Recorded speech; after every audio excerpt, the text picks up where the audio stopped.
you can take it one of two ways. You can either believe BYU and take them at their word, or you can be a bit cynical and skeptical about them drawing this conclusion. As it pertains to the Duke player, she says she heard what she heard. She spoke about it with passion. We don't have any reason to believe her. Duke is giving the impression that they completely believe her. And in BYU's statement, they certainly did not accuse her of lying. They simply said they found no evidence. Racism, prejudice still exists in this country. We all know it. We know how prevalent it is. And we know that it's something that completely needs to be eradicated. Having said that, we're not doing ourselves any favors if we bring it up and broach it when it doesn't exist.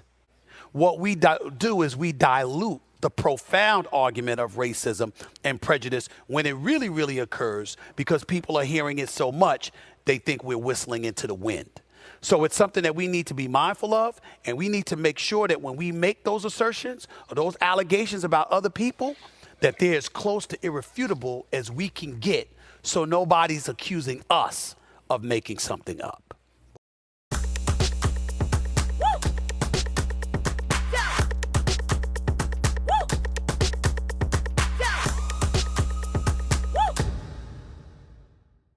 Hey guys, what's up? Welcome back to my channel once again. Please make sure to like this video, share this video if you enjoy it, and also make sure you subscribe to my channel because people have been getting unsubscribed. And also make sure that little bell next to the subscribe button is hit so that you know when I have uploaded a new video. Also, one last thing, on my Instagram page, I put up a poll today for those of you guys that watched my carnivore diet video. I was getting a lot of questions in my DMs about different things, and I put a poll on my Instagram, which is also Let's Talk Darling, about what you guys would like to see more in regards to that topic. So head on over to my Instagram stories and you will see that poll. It'll probably be up there for another 24 hours or so, and get your input in there so I can make a good video for you guys. At any rate, today we're going to talk about the Duke volleyball player Rachel Richardson. Okay. Now, I didn't talk about this incident when it initially happened because I honestly wasn't paying much attention to it, to be honest with you. I mean, I had heard about it, but I kind of wanted to see how it played out. And I saw a lot of people, you know, kind of keeping up with it and reporting that they still hadn't found anything. If you don't know about this incident, Duke volleyball player Rachel Richardson, who is a black woman, said that she heard a racial slur yelled at her several times during the match. The Duke volleyball program released a statement 2 days after the match saying it experienced targeted racism and that the horrific circumstances included racial slurs and threats. It says here, let me just make sure. As of today, BYU says there is no evidence that they have found of any racial slurs. But Duke stands by player who says she experienced targeted racism. So we're going to talk about that because I have a few questions. And if you're an athlete or know anything about scholarships, hang on through this video because these questions are going to apply probably to you. So the article reads, an investigation has found no evidence of racial slurs or racial heckling at an August 26 volleyball match between Duke and BYU in Utah, the BYU athletic department said in a statement on Friday. Duke volleyball player Rachel Richardson, who is black, said that she heard a racial slur several times during the match. The Duke volleyball program released a statement 2 days after the match saying it experienced targeted racism and that the horrific circumstances included racial slurs and threats. BYU said it reviewed all videos and audio recordings and reached out to more than 50 individuals who attended this event, including members of both of the teams, security personnel, and fans. They checked security footage and interviewed dozens of people. In all of it, they said they found no evidence of racial slurs being used against the Duke volleyball player. Now, I'm going to stop there for a second. They said that they did a pretty extensive review, and this player claims that she heard racial slurs several times. So you would think several times to me means definitely more than twice. And I'm thinking if she's on the court and there's a crowded stadium and people are yelling and she heard it, I would think that people around in the crowd or other players that may have been closer to the crowd, or even audio from the from the recording of the game or video footage would have shown or resulted in some type of evidence, but it did not. They go on to state, from our extensive review, we have not found any evidence to corroborate the allegations that fans engaged in racial heckling or uttered racial slurs at the event. Duke Athletic Director Nina King backed members of the volleyball team in a statement on Friday.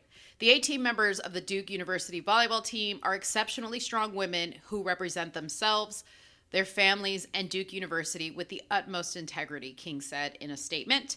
We unequivocally stand with and champion them, especially when their character is called into question. Duke athletes believe in respect, equality, and inclusiveness, and we do not tolerate hate and bias. Now, I find this pretty interesting because, and I don't know if it mentions it further on down the article, I guess we'll see, but there was a man that was, in particular, a man that was accused of yelling these racial slurs at the volleyball player. And it was later found out that the guy didn't do it, right? Meanwhile, this guy was banned from any events at the school. My understanding is he was mentally challenged, so there's that, but I don't know if that played a part in it at all. But can you just imagine in the climate that we live in today, especially, let's just remember Jussie Smollett, whatever his name is, Jesse, stupidest name in history. Remember when he faked a hate crime, right? He hired those two African dudes to stage that he was getting jumped and beat up and hung with the noose, right? Later to only find out they admitted they got paid for that, right? Meanwhile, Juicy's out here getting awards from the black community for being a pioneer in something. I read somewhere he got some award. I don't know if it's true because I'm like, how is it possible? I thought black people woke up after Juicy did what he did. None of these details added up at all. I thought y'all woke up after that. I thought you guys weren't going to be falling for the okie doke anymore. But apparently I'm wrong, right? Because now we have this happen, and I get a team, right, is going to stand behind their player. But if they say they interviewed both teams and nobody on the team heard it,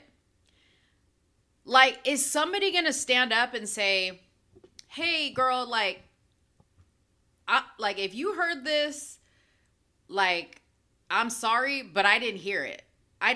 So are you sure? I would have been having that conversation. Okay. It says here in the initial statement after the match, BYU. Oh, wait.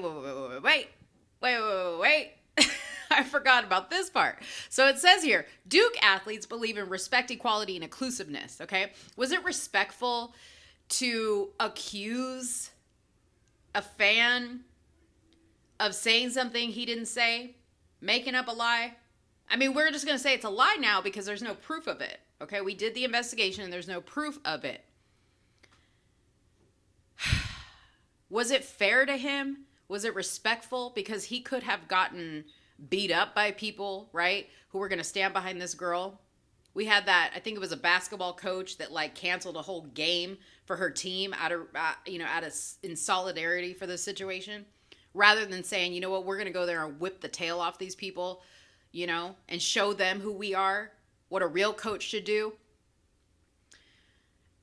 We don't tolerate hate and bias. I think that was pretty hateful, and I think it was pretty biased.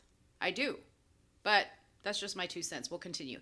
In its initial statement after the match, BYU said it had banned a fan who was identified by Duke. That's the gentleman I was talking to you about.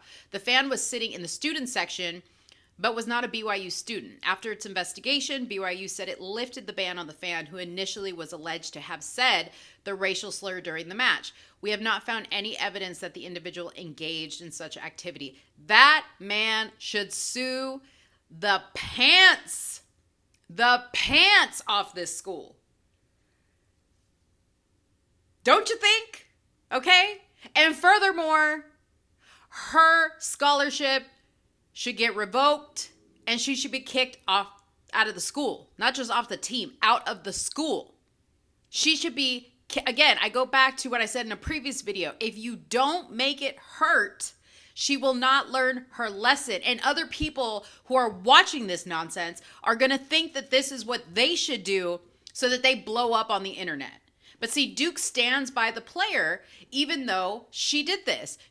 To me, she went against what they say as a school they stand for, right?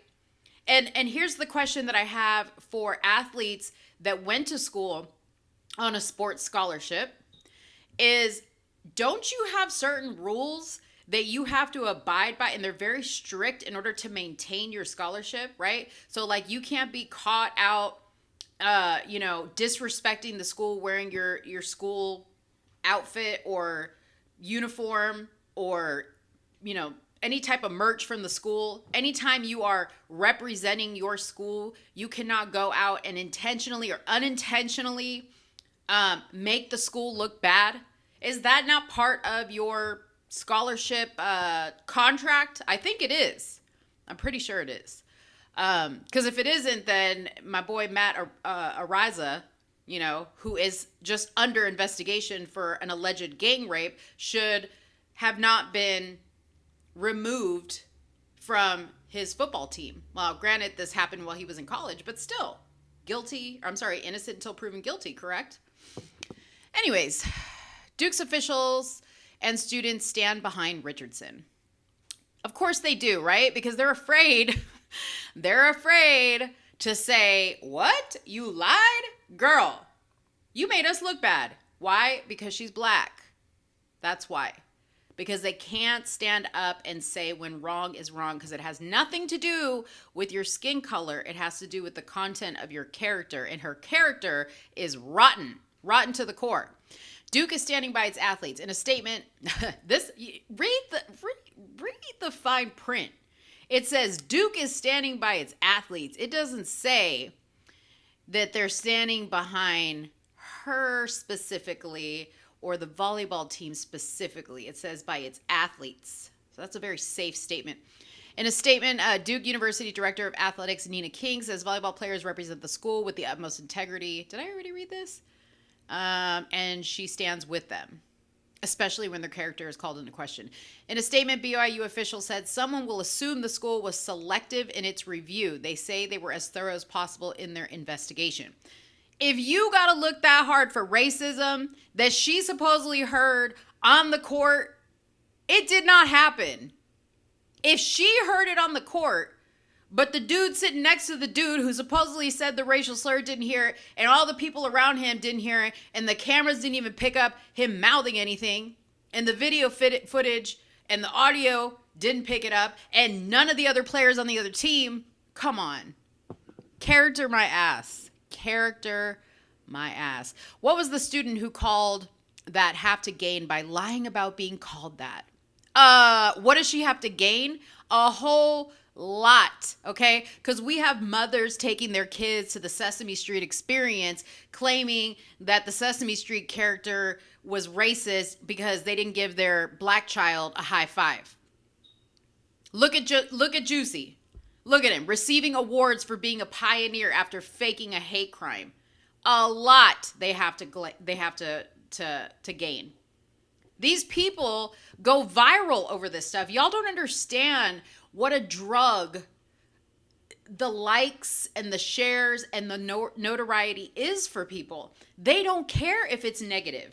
It is attention that they are seeking, and it's the attention that they're getting. Case in point, a dude that was running around Memphis shooting people on Facebook Live, okay? Do you think he cared if the police shot him? No, he even said he would shoot himself before the police shot him. He did not care. He was faking being in distress, and then when people would come try to help him, he would shoot them. He doesn't care. The kid that shot up the school in Uvalde, he doesn't care that he's dead. He said in his thing, I'm going to be famous one day. I don't care if I'm dead or alive. My name is going to be remembered. These people seek attention. It is a drug.